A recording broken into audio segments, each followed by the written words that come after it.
Cette grogne croissante de la population intervient à l'occasion du Jour de la Liberté qui marque la tenue en 1994 des premières élections libres de l'histoire du pays à la chute de l'apartheid. Quelques 2000 personnes se sont à nouveau réunies jeudi à Pretoria pour exiger le départ du président sud-africain accusé depuis des mois de piller les deniers publics. L'avenir, c'est des coalitions de gouvernement et aujourd'hui, on voit bien que c'est possible, que des gens de tout le spectre politique, syndical, religieux peuvent se rassembler pour dire qu'il faut construire un gouvernement de coalition qui emmènera l'Afrique du Sud dans la bonne direction.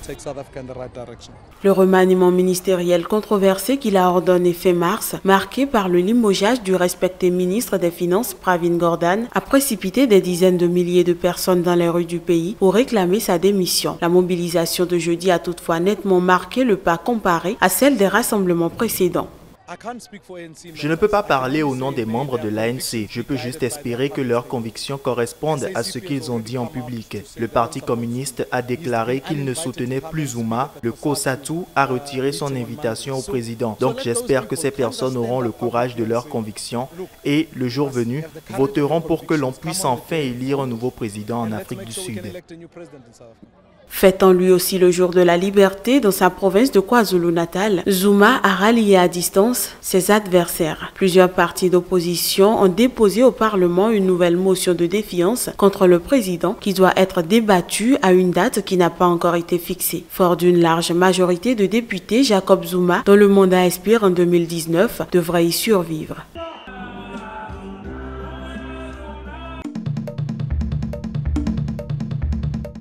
Rejette les autres moyens d'appel et confirme en conséquence la décision sur l'action publique à ses autres dispositions. C'est définitif. Le tribunal spécial africain a confirmé jeudi en appel la condamnation de Hissène Habré à la prison à vie. L'ancien président tchadien a été reconnu coupable de crimes de guerre et crimes contre l'humanité, un jugement sans recours et qui soulage la partie civile. Ça fait quand même 17 ans que nous sommes en quête de justice. 17 bonnes années. Et nous sommes au grand jour, c'est une très très grande joie. Et aujourd'hui, c'est un message fort que nous envoyons aux dictateurs. Nous envoyons à tous les violateurs des droits de l'homme. C'est un message très fort. Après 26 ans de labeur, de frustration, d'humiliation, je crois qu'aujourd'hui, je suis plus que satisfait. Je suis ému et je crois que je me dis que tu as fait un bon travail, tu as combattu le bon combat. Habré a en revanche été acquitté de l'accusation de viol, une affirmation partielle qui n'a aucun effet sur le verdict selon le magistrat. Ses avocats réclamaient une annulation de sa condamnation, dénonçant notamment des erreurs affectant la validité du jugement. Aujourd'hui, l'opinion la plus répandue au monde, c'est que c'est un mauvais procès qui a été fait au président Habré.